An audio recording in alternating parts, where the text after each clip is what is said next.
So I'm going to jump right in with the word belonging, because I imagine that most of us started thinking, what do I mean by belonging? And I finally figured out that I mean several things by belonging, some of them good, some of them not so good. There's the sort of warm, fuzzy feeling about being accepted, being within, being in a place where you belong, which is kind of nice. And then there's Maslow's hierarchy, which places that sort of third on the scale. After basic needs and security comes belonging. And then you tend to get a bit crotchety and say, well, belonging implies ownership. It implies ownership of space. Sometimes it implies ownership of people. And so I think what I finally came around to was, where do I feel at home? Because there's no negative connotation there. So I'm going to jump right in and tell you a story about myself, because I understand we don't have to speak for the whole 10 minutes, but it's quite likely I will have that tendency. About 30 years ago, I was sitting in Pearson Airport in Toronto waiting for a change of planes, and a small entourage came strolling through. And the entourage consisted of a very beautiful young woman of Asian background and 2 or 3 rather sycophantic youngish men hanging around her. And I was startled that something really dark and nasty and spiteful welled up inside me. Something inside me said, who the hell does she think she is?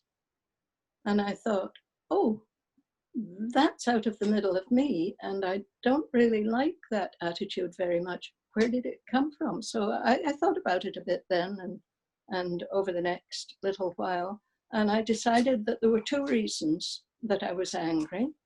One was that I was now in my 50s and no longer in my more nubile phase. So I was kind of angry that she was doing well for herself because she was so young and fresh and beautiful.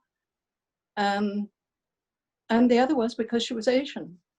And I've always felt I belonged wherever I was. I grew up in Scotland. I grew up in a big city.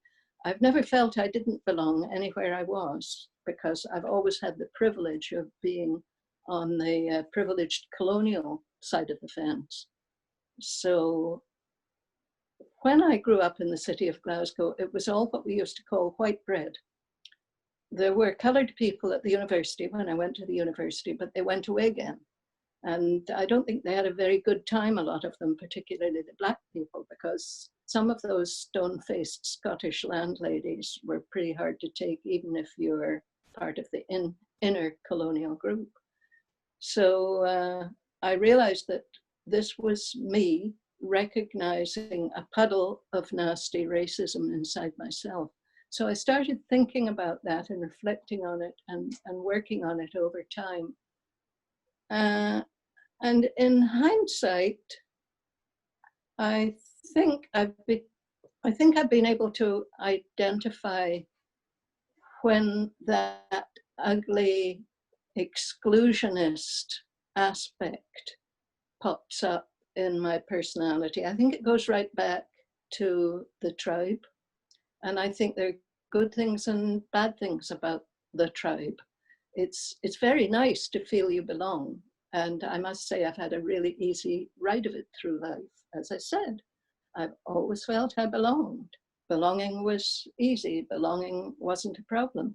It's become more interesting as I meet more of a mix of races, because, as I said, when I grew up, my country of Scotland was all the same kind of people. Terrifying to think of, really. But when I came to Canada, I started getting more of a mix of people, and I got a mix of religions too, because I taught for the Protestant School Board of Greater Montreal, which means everybody who isn't Catholic.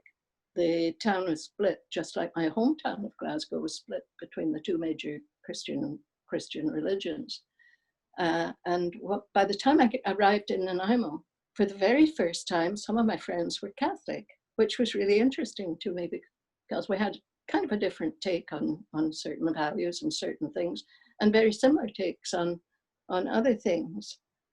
And then I just want to tell you, I want to finish now because I think there are a lot of interesting discussion will come out of what we're saying. This morning, I got the Tyee in my inbox, and one of the articles was about the Chinese in Vancouver, in Richmond. And I remember driving some friends to the airport some years ago, and we suddenly realized that we should have ourselves some lunch before people were subject. In those days, planes fed you, before people were subject to airport food or airplane food. And we couldn't find a place in Richmond, which I thought was an English-speaking city already, that wasn't Chinese. And we accidentally went into a place where it said English spoken. And it turned out English wasn't spoken. And that was a jolt to our Scottish supremacist sense of belonging. The waitresses and the people were quite confused that we were in there, 4 of us sitting around a table. So all they did was completely ignore us, because obviously none of them spoke English. So we finally figured that out and trailed out and crossed the street and found another place, perfectly nice place, where they did speak English and were quite happy to feed us a light lunch. But in the Tyee this morning, they were talking about how Chinese Richmond is. And I was wondering how that feels to people who were born and grew up in Vancouver, because it's startling when you find yourself surrounded by people. You're not just a tourist, you're not just a visitor, it's in your own home territory. And you're surrounded by people who think differently and have different experiences, and maybe don't think that you belong. And the more I thought about the Richmond experience, the more I realized that I sort of expect people to stop being whatever they were before. Because when I became an accidental Canadian by marrying a Canadian, the first thing I did was take out Canadian citizenship, and it was easy in those days. So I took out the citizenship, and I thought, well, now I'm a Canadian and my loyalty is to Canada.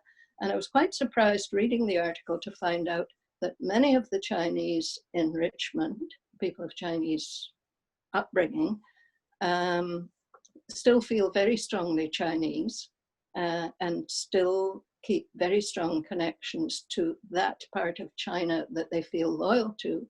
And suddenly it reminded me of the people who came to the British Isles after the Second World War when I was a child.